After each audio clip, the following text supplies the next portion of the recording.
And welcome back to Eagle Classics, taking a slightly different tack for these last two of the semester. We're looking back to a game pre what we have in our broadcast archives, but we're joined by women's soccer head coach Mike Van Horn as we revisit the 2012 season as the Eagles upset number 3, Virginia Wesleyan, to reach the program's first ODAC championship game. So Mike, just tell us a little bit about that season, heading into this game. Yeah, what a special season. The seniors for this particular team was my first recruiting class, and obviously they've been building to this game over the last 4 years in the sense that we kind of brought them in 4 years ago in the promise that we were going to be changing the program and how we wanted to compete in the conference. So everything started to come together their senior year in the sense of the talent from top to bottom, but also the belief system that they could compete for an ODAC championship by the time they graduated. So here we find ourselves in the ODAC semifinals for the first time, playing against Virginia Wesleyan, which was undefeated at the time, 3rd in the nation. And you would have thought we would have been scared walking into that game. And I remember very vividly being on the bus driving over for this game that day, and one of the seniors looking at me like, "Coach, we're going to win this game." And just the way she said it to me, I kind of looked back and was like, I've never seen that before from the group of players over the last 4 years. And she was so adamant about the way she said it. It was contagious, and I felt like there's no way we're losing this game. So we were pretty excited about playing it. We knew we were going to have to weather the storm here in the first half. Early in the regular season, we played Wesleyan here. They jumped up to 3-0 on us very quickly in I think the first 25 minutes of the regular season. We were able to fight our way back into it in the second half and made it 3-2. And I think by scoring those 2 goals in that second half, I think that also gave the girls confidence that, hey, we can compete with them, we can score on them. Well, we knew that first 10-15 minutes of this game in the ODAC semifinal, they were going to press us. They were going to try to jump out to an early lead, and we really talked about just bending, not breaking, defend, look for our chances to counterattack, and try to weather that storm in that first 15 minutes of the first half. They were watching this opening stretch. Lindsay McDowell makes 2 saves here in the first 15 minutes, 3 Virginia Wesleyan shots, so an early stretch, and you come down and actually have a chance the other side as well in the first 15 minutes. Yeah, it was a special night for Lindsay. This was her first start of the season. We ended up pulling our goalkeeper in the regular season game against Virginia Wesleyan. We went down 3-0 and gave Lindsay a chance in the second half. And she made some pretty good saves in that game. So when we got back to Virginia Wesleyan ODAC semifinal, we were like, okay, we're going to go with Lindsay. She gave us the best chance the first time around. And she did make up a couple big saves. She made some really good saves coming off her line to help the defenders cover that space behind them. And she really showed her range in controlling her box and making some of those early saves for us. And then I think there was a couple times here in the first half, I think there was 2 chances that we also had a little bit of luck, right? Wesleyan had 2 good chances from about the PK spot that they just put wide that Lindsay didn't have to make a save on. So because of that, she had a great night in net, and then you got to have a little bit of luck at times too, and the ball definitely bounced our way. We just saw one of those saves there. What type of formation were you playing here at the end of the 2012 season? So we had just started changing over to a 4-3-3. So when we first took over the program back in 2008, we weren't in a position to play a 4-3-3 personnel-wise. So we had finally gotten enough players that this was our first year of actually committing to playing a 4-3-3 formation. So I look back and watch this game now and go, we have come a long way in the sense of playing their style of play. We want to play within that shape. These are the early stages of that 4-3-3.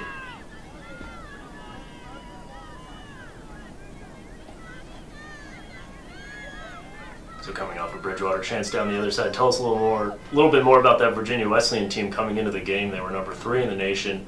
They were undefeated. Their only draw was against Lynchburg, who was nationally ranked at the time. They beat some really good non-conference teams, Eastern, Richard Stockton, teams that were perennial NCAA teams. So coming in, what was a little more on the scouting report on the Marlins? Well, obviously, like always, most Wesleyan teams organized, very athletic.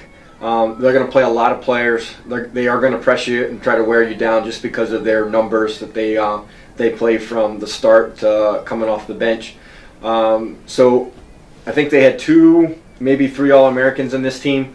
I actually saw one of the All-Americans from this team just got inducted into the Virginia Wesleyan Hall of Fame. Edelman, which is one of the right-wing forwards for this team. So she was definitely a big focus point for us in this game. They also had a really good center mid that we had to be aware of. And then they also had, I think, a center back that was an All-American that we knew we had to try to beat to have a chance on goal. So definitely very talented. Again, this was a point where we were trying to say that we had arrived. We had a saying my first recruiting class when we brought them in, which was witness the rising. And when we got to this game, those freshmen that were part of that saying witness the rising, again, they were seniors, and they truly believed that if we could win this game, then we had arrived being one of the top teams in the top of the conference. So that's what we were trying to prove. And obviously, in order to do that, you got to beat the player or the teams that are at the top. And Wesleyan was certainly at one of the best teams in the conference. And with them being third in the nation and undefeated, what a great test for us to show that we can compete with the top of the conference.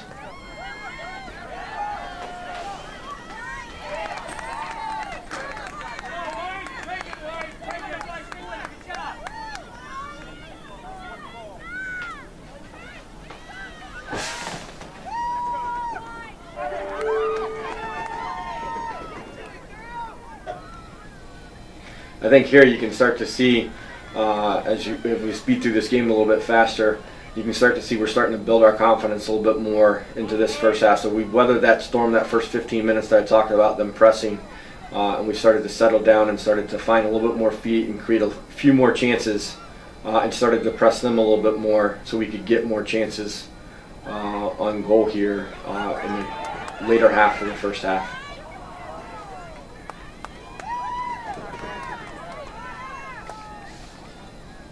And we jump a little bit now after that first 15 minutes to about midway through the first half, and you're going to have a Bridgewater corner here and more chances for each team. Yeah, it was a great opportunity. I got to watch this a little bit last night, and what a missed opportunity we had here. We had a great ball in, and we weren't aggressive enough to attack that ball when it lands in the 6, but we definitely missed an opportunity here that we could have gone up 1-0 earlier in the game, but we missed it. Obviously, you'd like to have that back, but it's okay. We know the results. So.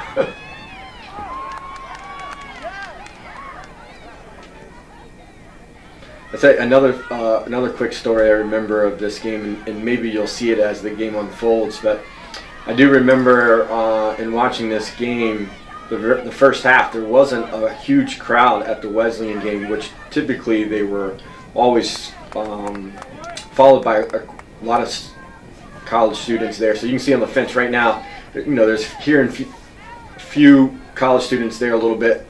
But as we go down to the far side, you'll see that we had more fans on the sideline than they did, which was unusual for us.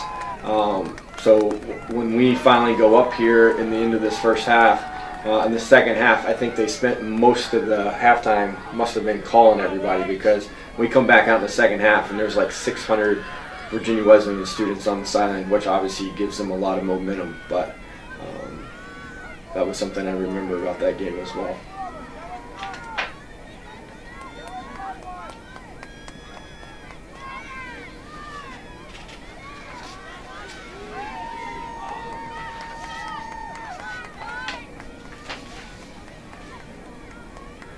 So it's really been the last couple of minutes now. You've had it in their half, some sustained pressure. Yeah, and I think that was just that confidence that the girls had, and they were starting to believe the game's going a little bit longer. Not to say the momentum's changing yet, but at this point we're starting to compete for every ball and feel like we have a chance that we can do this. So, and I think the pressure from Wesleyan has dropped off from that first 15 minutes, which helps. So think they get a really good chance here, and the girl puts it wide on us. So we do not a very good job of clearing it, and she puts it wide. So right there's an opportunity they would love to have back, but we got a little lucky on it, so we'll take it. Yeah, I believe that was Edelman that you talked about earlier, getting to that second ball there, and we jumped forward a little bit later, and the Marlins attack again off one of your goal kicks. Yeah, and I think right here we get a little lucky in the sense that there's a goalkeeper doesn't handle this very well, but she sticks with it, and then a foul gets called. So I'd say the other thing too, that for that night, the referee was definitely calling things a little tighter than probably what Virginia Wesleyan would want, and obviously that helps us a little bit that they called it a little tighter. So that was definitely a little bit more to our advantage, most likely.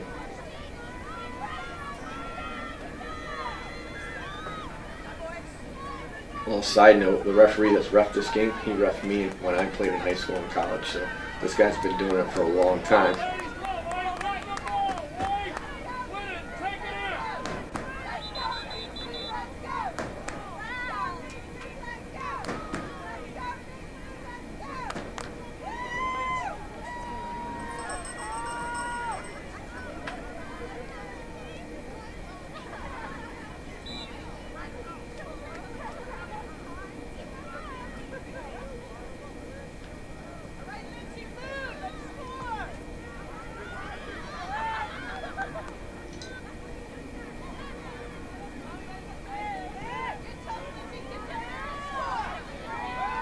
I think this is where this first goal is getting ready to come from.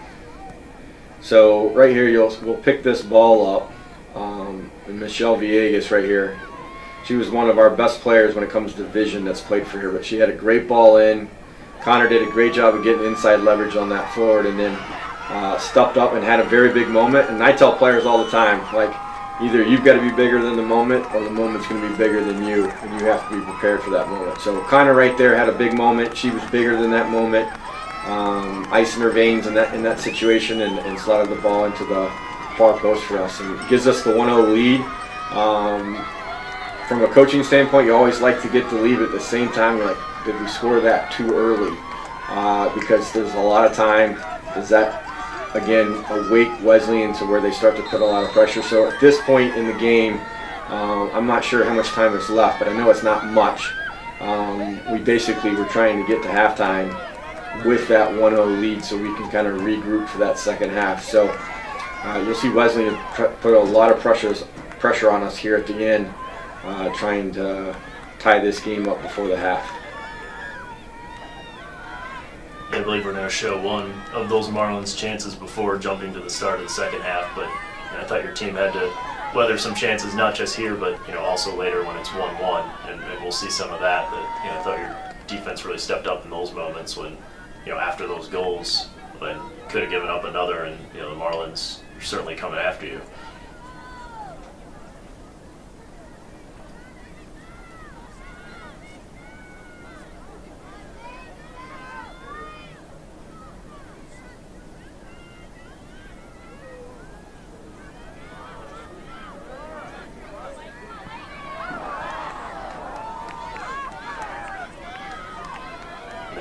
Virginia Wesleyan's best chance at the end of the first half. So we start the second. What was the halftime talk since you got that goal late in the first?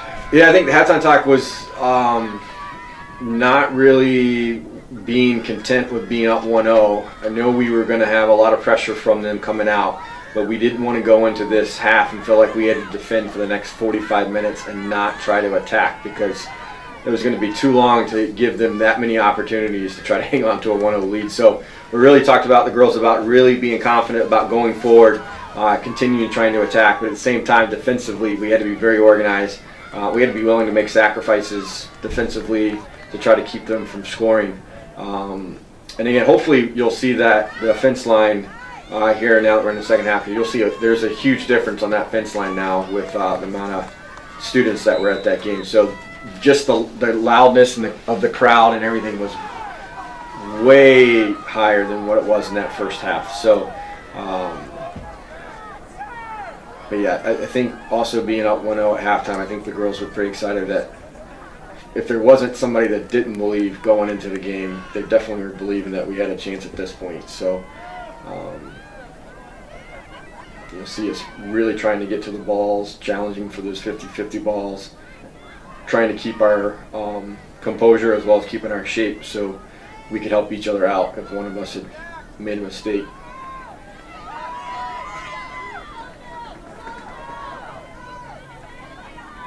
And we tried to give Wesleyan some different looks as well. So like Melanie right there is playing the right wing. She was mostly a center forward for us, so we were trying to put our athletes in better positions to give them something else to solve that they weren't used to seeing from us as well. So in the back line right now, we've got 2 freshmen on the outsides, Ashley Crossman and Julia Baca, and then in the middle we've got a senior and a sophomore. So again, we were pretty young defensively, but we are definitely playing more of our athletes so we can match up with them athletically and not allow them just to run by us. I was just going to ask that, seeing at number 7, when did Julia Baca make the switch to an attacking player? So our sophomore year. So we graduated the senior class, which was a lot of them were 4-year starters. So we graduated them, and then we realized Melanie needed a little bit more help up top. So Jules, the following year, we kind of talked to her about, hey, we were having a hard time scoring goals. So in practice, her and Ashley were probably the top 2 that were scoring most often. So then we felt like, okay, out of those 2, we could make that transition. So we talked to Jules about making the transition to a forward. And she was a little hesitant at first, but she completely trusted us as a coaching staff, and we made that change. And I think she ended up scoring 9 goals for us that following year. And then the next year set the school record her junior year for most goals in a season at 19. So it definitely was a good change for us. And for her, I think she has some memories now from playing in college that are special, because she was definitely a player that a lot of teams had to be aware of up top for us.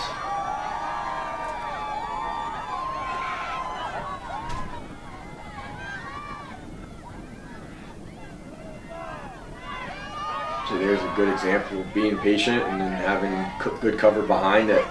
We were getting to those balls, so defensively it was definitely a team defending that night. It wasn't left to one person to do everything.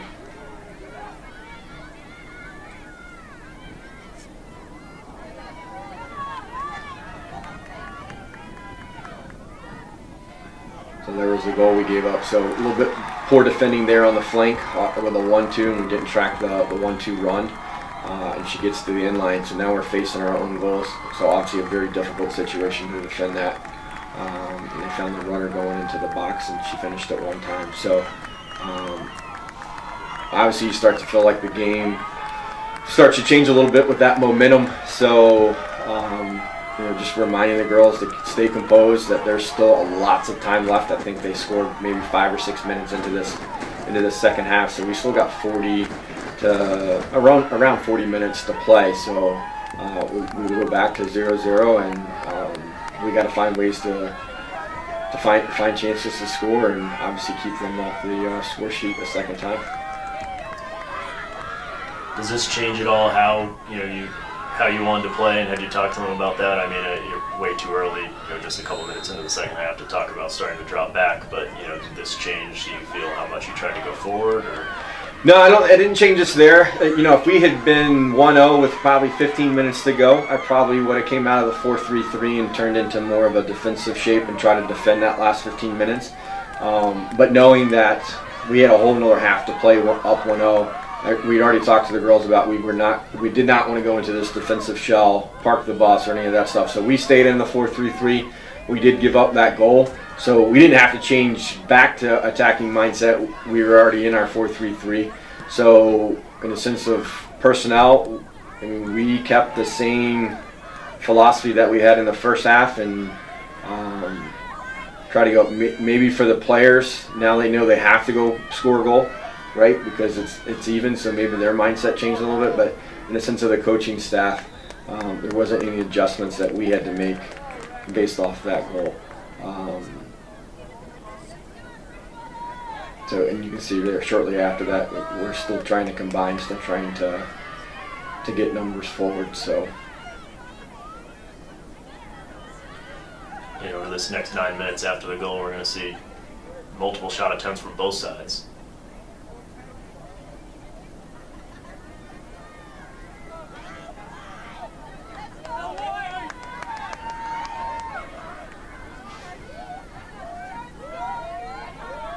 I think two things you can see from watching the film. We might not have had as many athletes, but we had enough athletes. We closed that gap over the last 4 years that we could now compete with them athletically. I think the other part that you can see as this game progresses, our fitness was really good by this time of year, in the sense that we were still running the things late in the game that maybe we typically weren't doing in previous years. So, because fitness plays such a big role in this game. You played the game. It's 90 minutes long. It's a long process. There's not a lot of time or stoppage in this game. So to be able to be fit and play 90 minutes and attack as well as we did, that played a big factor. And right there you saw a good opportunity for us just wide of the far post there. So the girls are definitely, if they could find some time and space, we're looking to pull the trigger and try to find that second goal for us. Well, and on top of that, with the two shifts you can have in the second half, you mentioned the depth of Virginia Wesleyan. It looks like they do sub a lot, so your players able to keep up with them despite them able to change in and out a lot more in the second half. Yeah, and we have a little bit more flexibility, right, in the sense that we're able to sub a player off and we're able to put them back on a second time in that second half. So most of our girls, for the starters, had to play the first half versus Wesleyan probably went mid-20s deep, so they had about 10 more players play in that first half than we did. So again, showing off the fitness level of our starting players, because a lot of those players did not come off, and if they did come off, they were coming off for very small minutes to get them back on. So again, yeah, that fitness is a huge key in the sense of playing against Wesleyan that plays mid to upper 20s almost every game.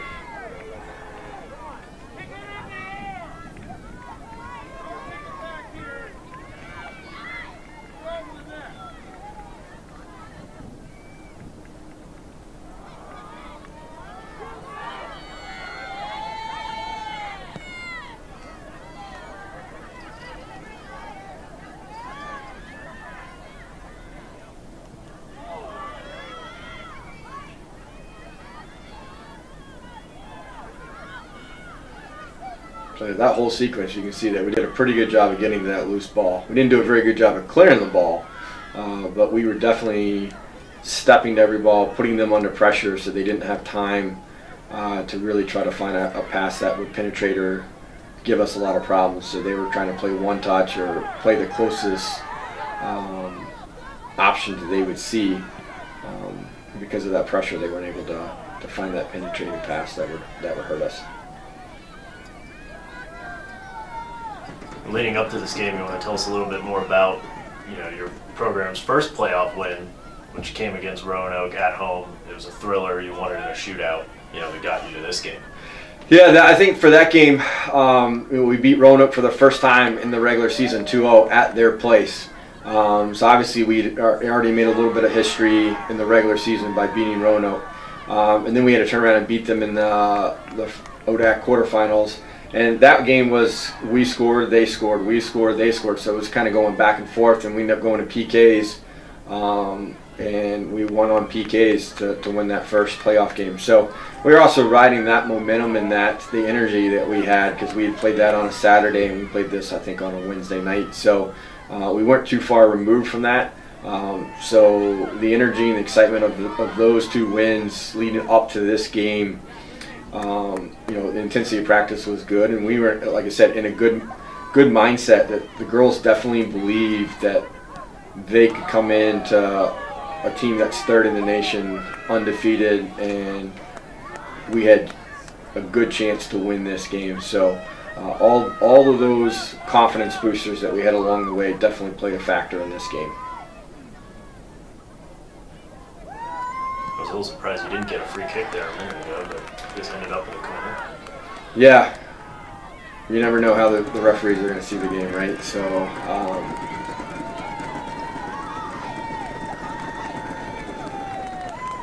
be interested to see how we do in this corner kick versus the corner kick we had in the first half. If we do any better. So yeah, so we got a better look, just didn't put it on frame. So I think there we told the girls to start doing short corners to try to pull two of their players out of that box, so there's a little bit more space for us to try to win a ball and have an opportunity. So we created that and just didn't put it on frame. Yeah, it was a shot there from Tyson, one of 6 all ODAC players you had on that team. Yeah, she was another really good player for us. Just her work ethic alone, she was a great leader for the program. So yeah, there was a lot of good players on this team that I have a lot of fond memories of, for sure. There's another one, Liz Stump. What a great competitor she was. She was our first, at least my first, player that was first team all conference. She was that, I think, 3 of her 4 years and made all region team. What a great competitor she was. Loved coaching her. Yeah, Stump, all region selection, I believe, for this year and the next 2 years. Yeah, so this is a big moment here. So I'm in a little bit of a panic mode in the sense that she goes down with this head injury. Really hoping she can shake this off, because she was probably our best defender, and we did not want her off the field. And from a pace standpoint, she could run down most of any of those Wesleyan players, so we needed her on that field.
So we're now at about the 58th minute.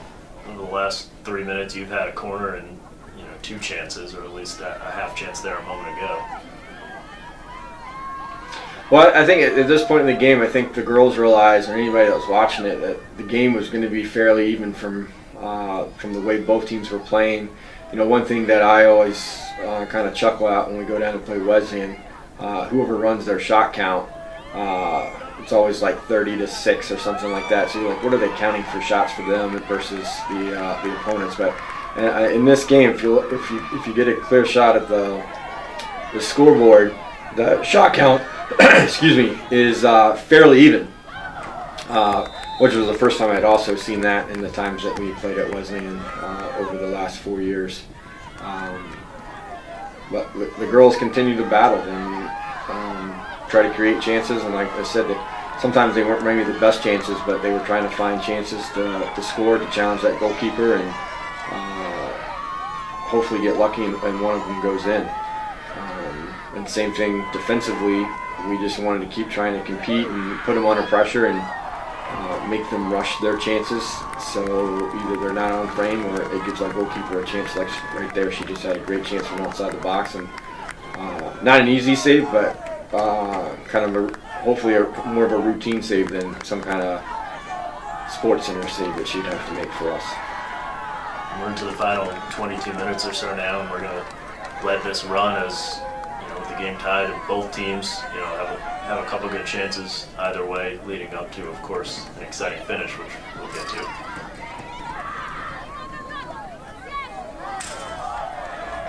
I think we're at the moment where I do have some subs in, trying to give some of the starters a little bit of break to make that final push in the last 10-15 minutes to score and keep them from scoring. So we've got a couple new players in the game we haven't seen so far, and you'll see the starters coming back in here in a couple of minutes after this last push.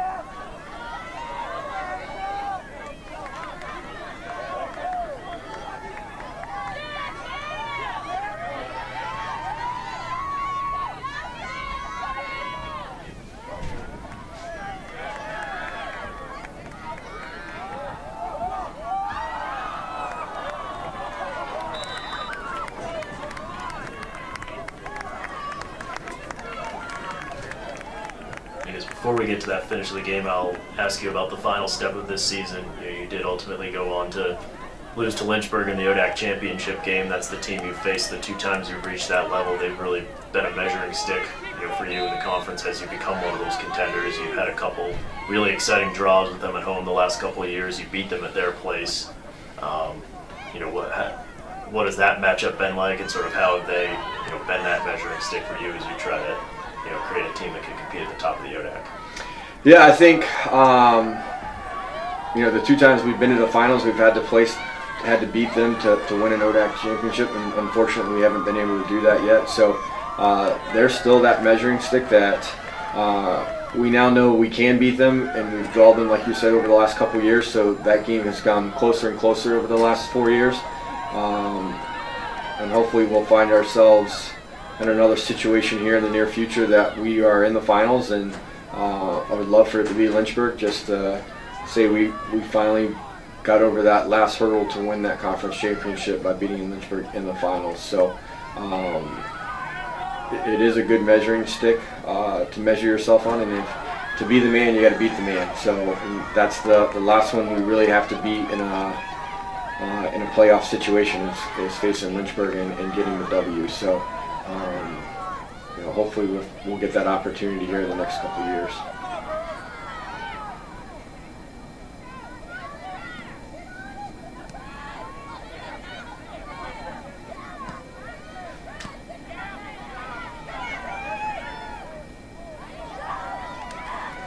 We didn't get a foul for that. I would have swore we got a whistle for that one. So I guess as the game went on, he started to let the game play out a little bit more and not call it as tight. So that's not necessarily in our favor, but he's going to let the players decide it on the field versus him making a decision. That should have been a foul against us. So he did call that one. So okay. Maybe.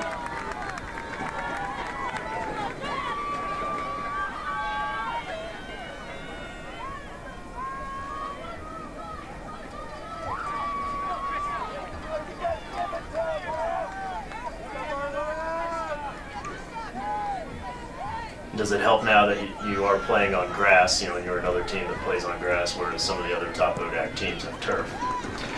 Yeah, I think anytime that's a little bit more what we're used to, playing on Bermuda grass, and because that's what we play on. The ball doesn't bounce as high or roll quite as fast. What a great opportunity right there for Wesleyan that didn't sneak in for them. Say a couple Hail Marys and thank you God for that moment that ball didn't find its way in the back of the net.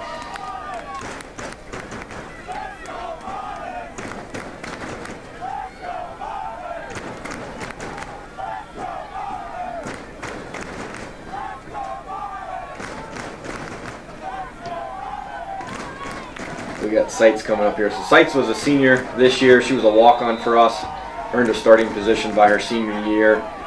Taking the goal kicks for us. So one of the things when the goalkeepers, neither of our goalkeepers were very good at getting the ball out on goal kicks. The legs weren't strong enough. So we had to use one of our defenders to make sure we got the ball high enough up the field that Wesleyan could pin us in on a short corner or a short goal kick and apply the pressure to us that close to our goal. So.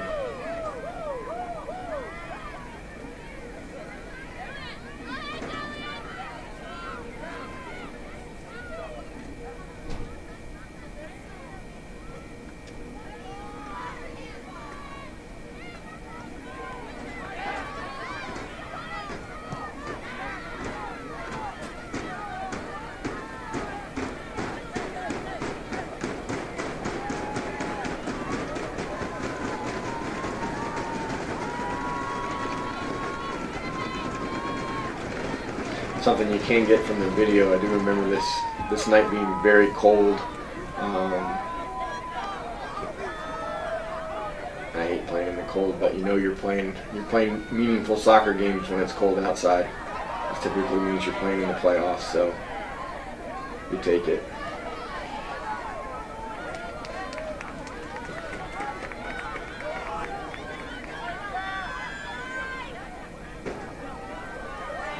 I believe that was a shot from Michelle Villegas. We saw her roll in the first goal.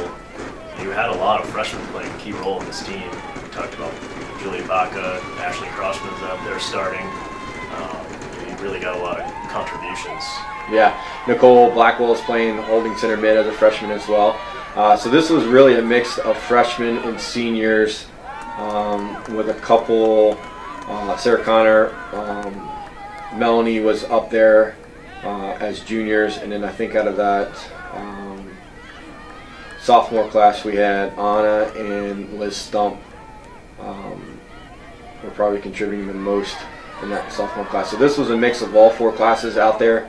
And again, it took us 4 years to get players that could compete at this level. So like I said, we had been building up to this moment.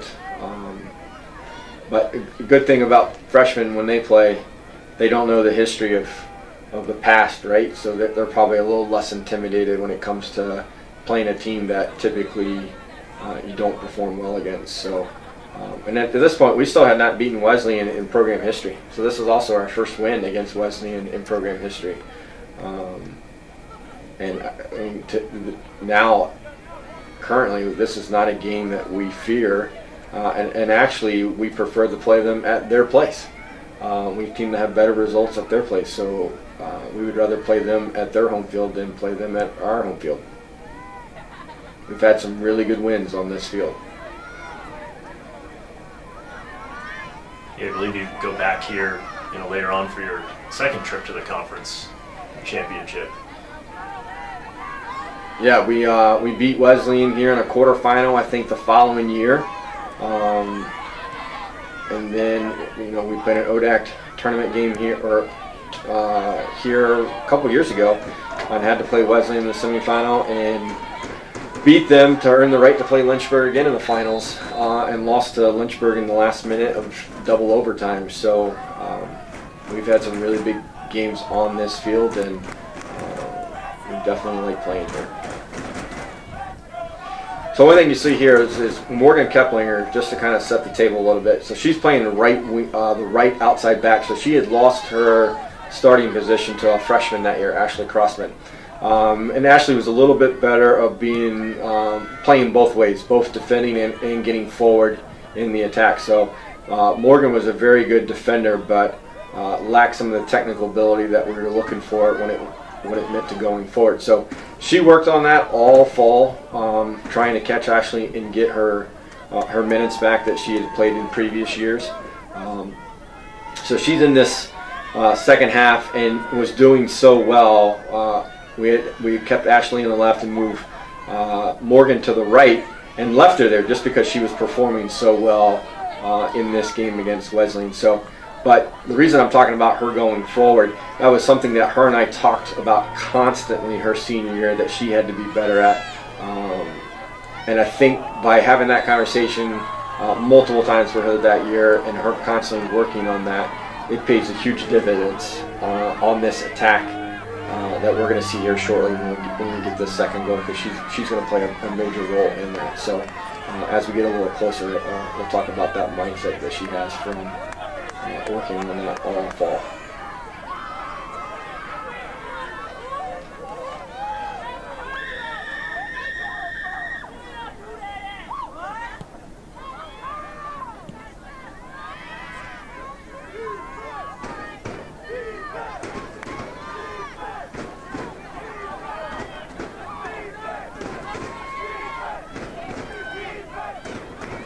can see her there. She's already trying to get forward into the attack more than she was typically doing.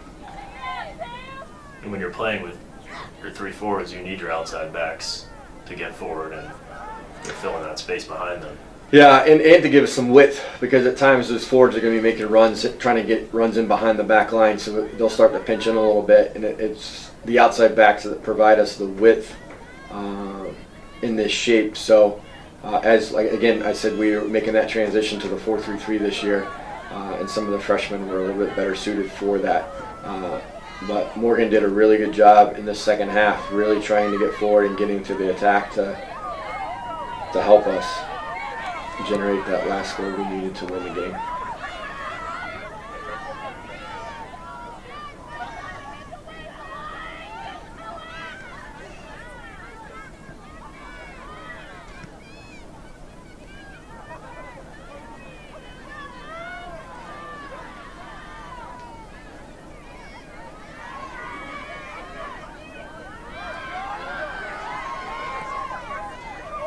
So that was a really good chance there for Michelle. She had scored a really big goal for us in the Roanoke quarterfinal to take the lead again just outside the box. So she definitely had the green light for us to take those opportunities.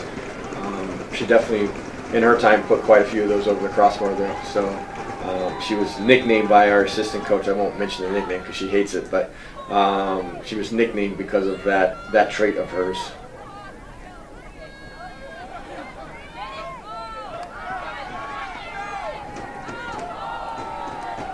We are now into the 80th minute. Of course, still 1-1. So I think from a coaching standpoint, we're in that 80th minute. So obviously we're trying to get our starters back on the field at this point, which I think most of them are. And we start to have some conversations about what does this look like if we go to overtime, in a sense of player personnel, who's still running, who's tired, who needs rest. But again, trying to get those starters on for this last 10 minutes to get this push, to get this final goal that we may need. But as a coaching staff, you start to have a little bit of that mindset of preparing for the next step if this does say 1-1. Almost got caught out there, although good clearance. Yeah, I think Lindsay had it covered too. I think she could have got that, but I think the defenders did a good job of not taking any risk at this point. So I know I can get there, so I'm going to clear this ball versus maybe there's a miscommunication and have a big mistake late. So that was another good opportunity for them. She wasn't able to put it on frame, but like I said earlier, sometimes you need a little bit of luck, and the ball bounced our way a few times in this game, and we'll take it. I'll take it any game.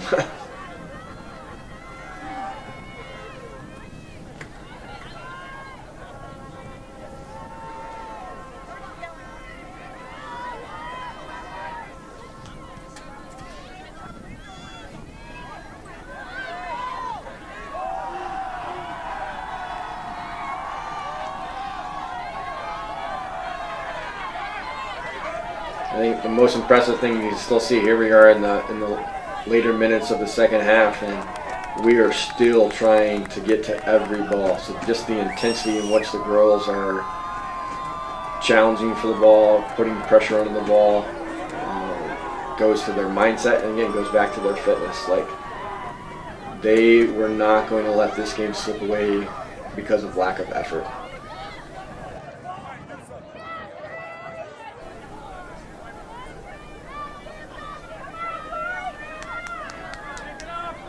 So he calls a foul, gives them a yellow card, and they get thrown in. I don't understand that one, but okay.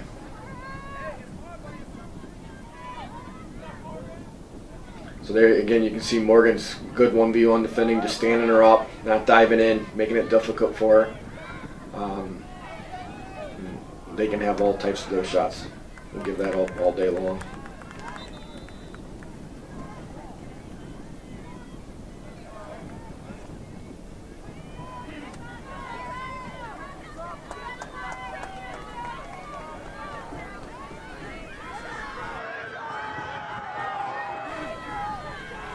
Looks like you're bringing in Snyder for holding here, at least according to the box score. Well, yes. So Seitz came back in, and then Snyder was one of our right wing forwards. Again, a senior, came on really strong that year, and she's gonna be in this play as well as we get this winning goal here in a couple minutes.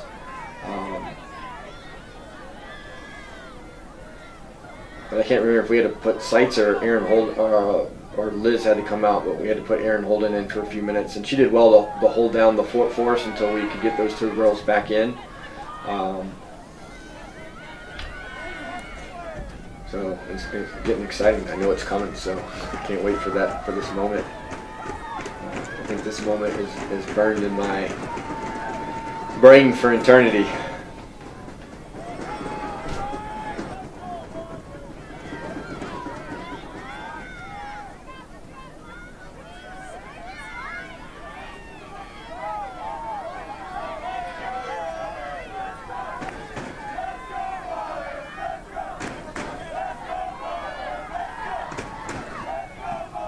Here we go. Now we're into the 85th minute, and you're gonna have to defend one more corner. Yeah, and this is a big moment. This is where you hold your breath on the sideline. Like, you know, this is a big opportunity for them to get a winning goal. So, you know, you're from the sideline, you're telling the girls to make sure they're marked up, make sure they're challenging for the ball, they're being aggressive.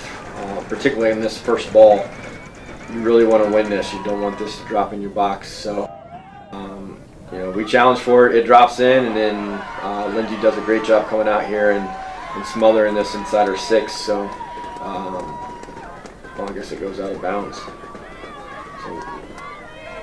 we get another goal kick.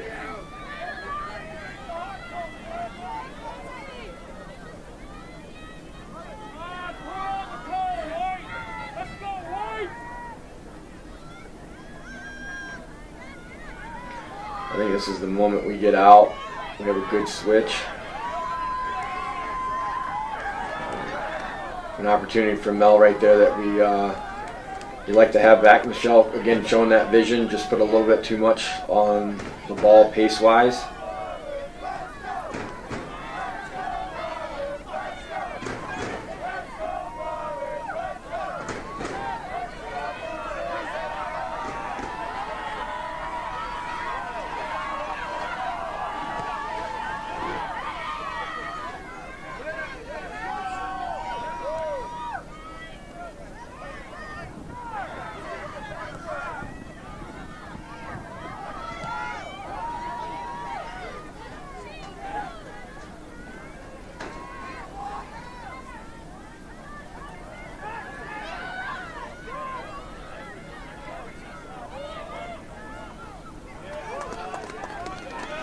So I think the other thing too, as you watch this, you can see that they definitely have us. They have the momentum a lot more, putting us under pressure.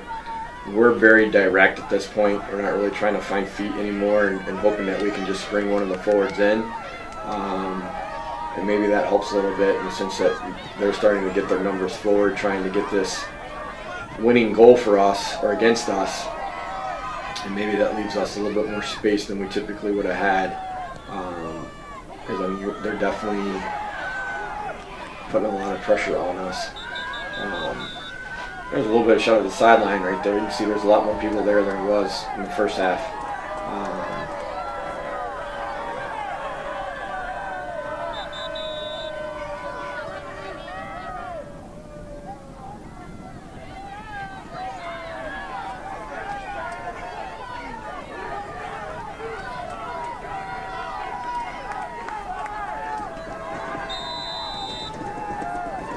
McDowell was confident coming off her line there. Could have been a dangerous chance at it. I don't think that we've seen a number of goals where it came strong off her line. Yeah, I think that was the difference between the two goalkeepers. The other goalkeeper was a very good shot stopper, but liked to stay on her line, and we needed somebody that would come off her line a little bit more in this game, just because of Wesleyan's ability to penetrate either off the dribble or through ball. So I think Lindsay was suited much better for this game just because she is confident coming off her line more than the other goalkeeper that we had on the roster that year.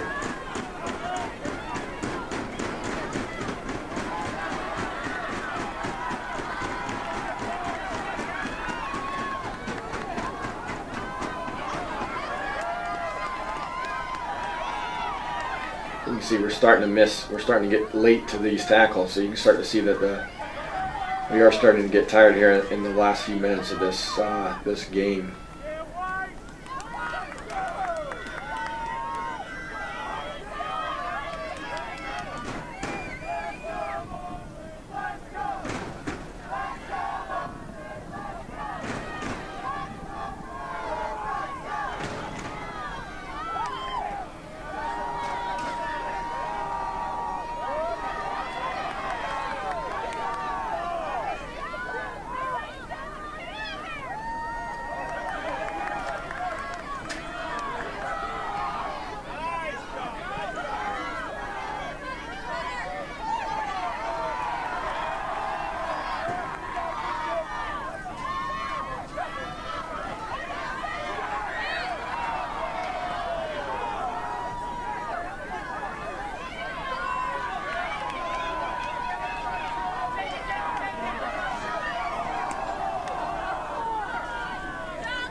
This may be the lead up now. Yeah, I think this should be the goal kick that that starts everything. So here we are at a goal kick, and I believe we lose this initial ball, but we pick up the second one, and then we spring it out wide right here to Chrissy Snyder on the weak side, and then she's going to carry this thing down into the box for us. So here you see Keplinger. There she is, getting forward. Here's our outside back standing on top of the box, so she's definitely getting forward. Chrissy does it. She does a one-time thing, and Melanie's only goal with her head, it's a big one. She puts it in the back of the net, and here we are up 2-1. I can't remember. I think it's about 1:18 left, if I remember correctly. So we've got to survive this, or maybe it's 18 seconds. Even less. I have 22 seconds. Okay, so I think it's 22 seconds. So at this point, I'm screaming my head off. You can see me there at the top of the screen, just telling the girls, like, don't let them go forward. Just anything's out. I don't care where they put it in the top rafter of those bleachers. We just got to survive these 20 seconds. So we drop off, which is not what I wanted. I wanted them to put pressure on this ball, and we kind of let them come right to us. I'm like, what are we doing? But we finally get a hold of the ball right here, and Keplinger's like, I will gladly get this thing out. So she's putting this thing towards the bleachers. At this point, I think they're counting down 10 seconds over the loudspeaker, so we know we just have to get rid of this one more time. And there it is. And then obviously the second time we get to do this that year, in the sense that we get to storm the field, the first one being at home with our first playoff win against Roanoke. So what a great night. I remember the cool down, the celebration in the locker room of the girls, and I don't know if I've had a better ride home from an away game on a bus. Like, it was a party bus for 4 hours straight. It was a good time for sure.